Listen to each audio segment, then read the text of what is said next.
நாடு முழுவதும் இன்னும் சற்று நேரத்தில் தொடங்குகிறது இளங்கலை மருத்துவ படிப்பிற்கான நீட் நுழைவுத் தேர்வு.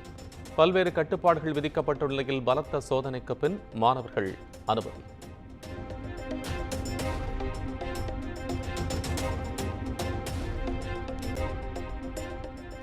திருப்பூரில் உடையில் அதிக பட்டன் இருந்ததால் நீட் தேர்வு மாணவிக்கு அனுமதி மறுப்பு. மாணவியை இருசக்கர வாகனத்தில் அழைத்துச் சென்ற பெண் காவலருக்கு குவியும் பாராட்டு.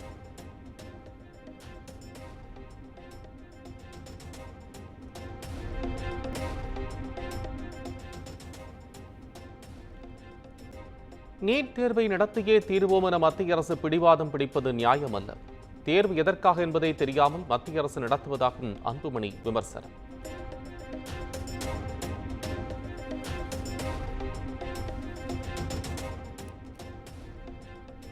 ஜம்மு காஷ்மீரின் எல்லை கட்டுப்பாட்டு கோட்டின் அருகே பாகிஸ்தான் ராணுவம் மீண்டும் துப்பாக்கிச் சூடு. தக்க பதிலடி கொடுக்கப்பட்டுள்ளதாக இந்திய ராணுவம் தகவல்.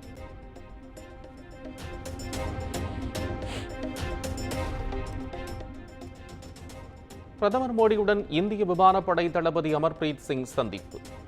இந்திய பாகிஸ்தான் போர் பதற்றத்திற்கு மத்தியில் முக்கிய ஆலோசனை நடத்தியதாக தகவல்.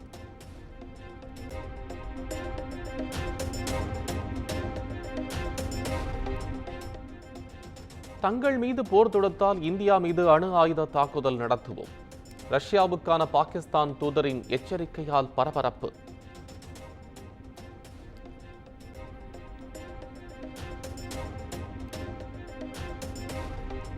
பாகிஸ்தான் மக்கள் கட்சித் தலைவர் பிலாவல் பூட்டோ மற்றும் முன்னாள் பிரதமர் இம்ரான்கானின் எக்ஸ் தட கணக்குகள் இந்தியாவில் முடக்கம். ஷபாஸ் ஷெரீப்பின் கணக்கு முடக்கப்பட்ட நிலையில் இந்தியா அதிரடி நடவடிக்கை.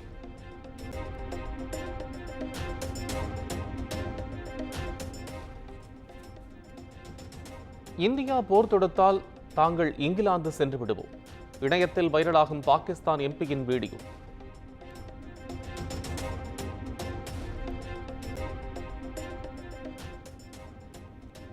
போர் என்று வந்தால் பாகிஸ்தானில் இருக்கும் குண்டுகள் 4 நாட்களில் காலியாகிவிடும். பாகிஸ்தான் பாதுகாப்பு தளவாடங்கள் குறித்த அறிக்கையில் தகவல்.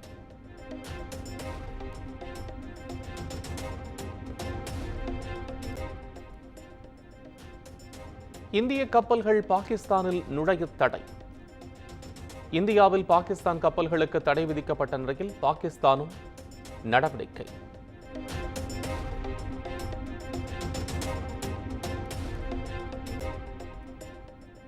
பாகிஸ்தான் பெண்ணை மறைத்து திருமணம் செய்ததாக எழுந்த குற்றச்சாட்டுக்கு சிஆர்பிஎஃப் வீரர் மறுப்பு.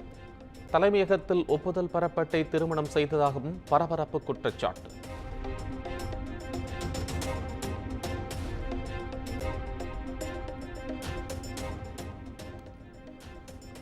கூட்டணி கட்சிகளை பாஜக கபலீகரம் செய்ய முயற்சிப்பதாக கூறுவது முதலமைச்சரின் தோல்வி பயத்தை காட்டுகிறது. அதிமுகவை பாஜக அடக்கிவிட்டதாக தெரிவித்த முதலமைச்சரின் கருத்திற்கு நயினார் நாகேந்திரன் பதிலடி.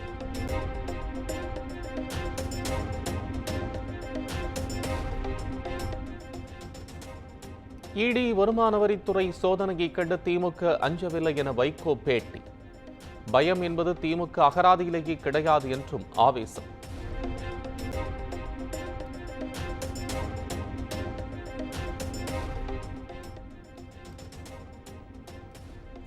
தேமுதிகவுக்கு ஒரு ராஜ்யசபா சீட் தருவதாக அதிமுக உறுதியளித்தது முழுக்க முழுக்க உண்மை. நேரம் வரும்போது அனைத்தையும் வெளிப்படையாக பேசுவேன் என எல்.கே. சுதீஷ் பரபரப்பு பேட்டி.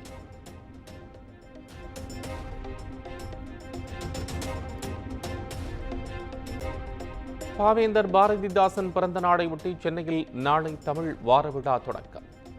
சிறந்த 5 தமிழ் எழுத்தாளர்களின் படைப்புகளை நாட்டுடைமையாக்குகிறார் முதலமைச்சர் மு.க. ஸ்டாலின்.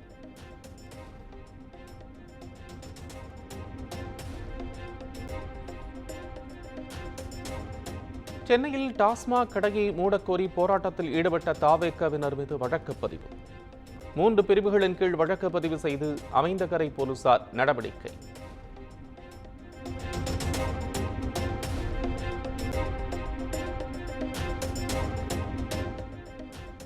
ஈரோடு இரட்டை கொலை குற்றவாளிகளை பிடிக்க தனிப்படை போலீசார் தீவிரம். வீடுகளை கணக்கிடும் பணி தொடரும் நிலையில் 100க்கும் மேற்பட்ட சிசிடிவிகள் ஆய்வு.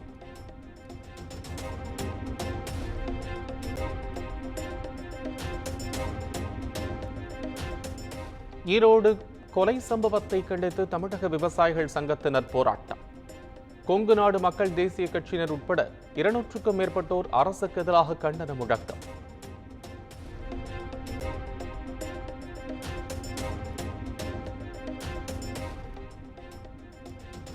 மாஞ்சோலை தோட்ட தொழிலாளர்கள் ரேஷன் பொருட்கள் பெற ஆதார் கட்டாயம். குடிமைப்பொருள் அதிகாரிகளின் புதிய உத்தரவால் மக்கள் அதிர்ச்சி.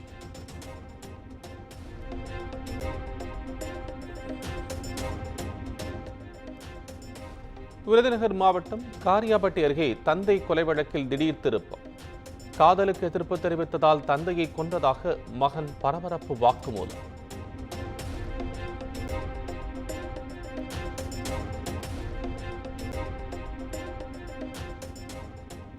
பெரம்பலூர் அருகே ஆற்றில் மின்சாரம் பாய்ச்சி மீன்பிடிக்கச் சென்ற 2 இளைஞர்கள் உயிரிழப்பு. இருவரின் உடல்களையும் மீட்டு காவல்துறையினர் விசாரணை.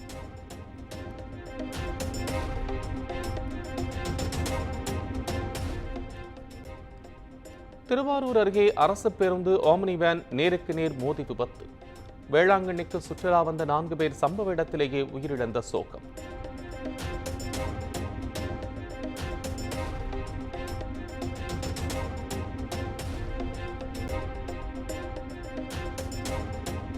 திருப்பூர் அருகே கட்டுமானத்திற்காக தோண்டப்பட்ட பள்ளத்தில் விழுந்த தம்பதி உயிரிழப்பு. மகள் படுகாயங்களுடன் மீட்கப்பட்ட நிலையில் ஒப்பந்ததாரர் மீது நடவடிக்கை எடுக்க கோரிக்கை.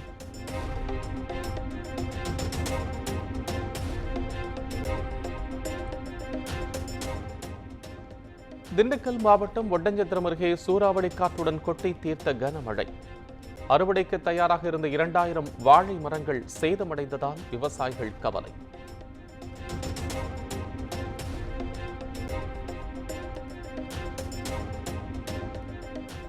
விடுமுறை நாளில் கன்னியாகுமரியில் திற்பரப்பு அருவியில் குவிந்த சுற்றுலா பயணிகள். அருவியில் குடும்பத்துடன் குளித்து உற்சாகம்.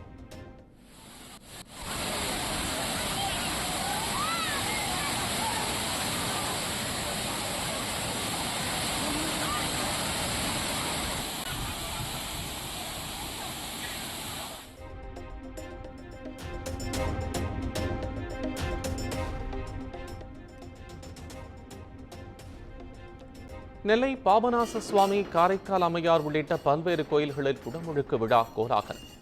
ஆயிரக்கணக்கான பக்தர்கள் பங்கேற்று சுவாமி தரிசனம்.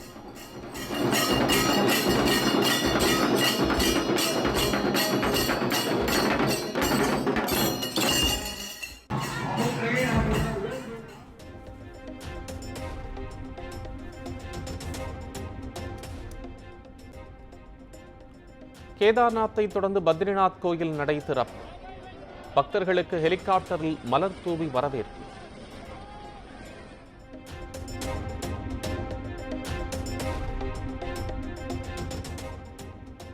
ஐபிஎல் கிரிக்கெட் தொடரின் இன்றைய பிற்பகல் ஆட்டத்தில் கொல்கத்தா, ராஜஸ்தான் அணிகள் மோதல்.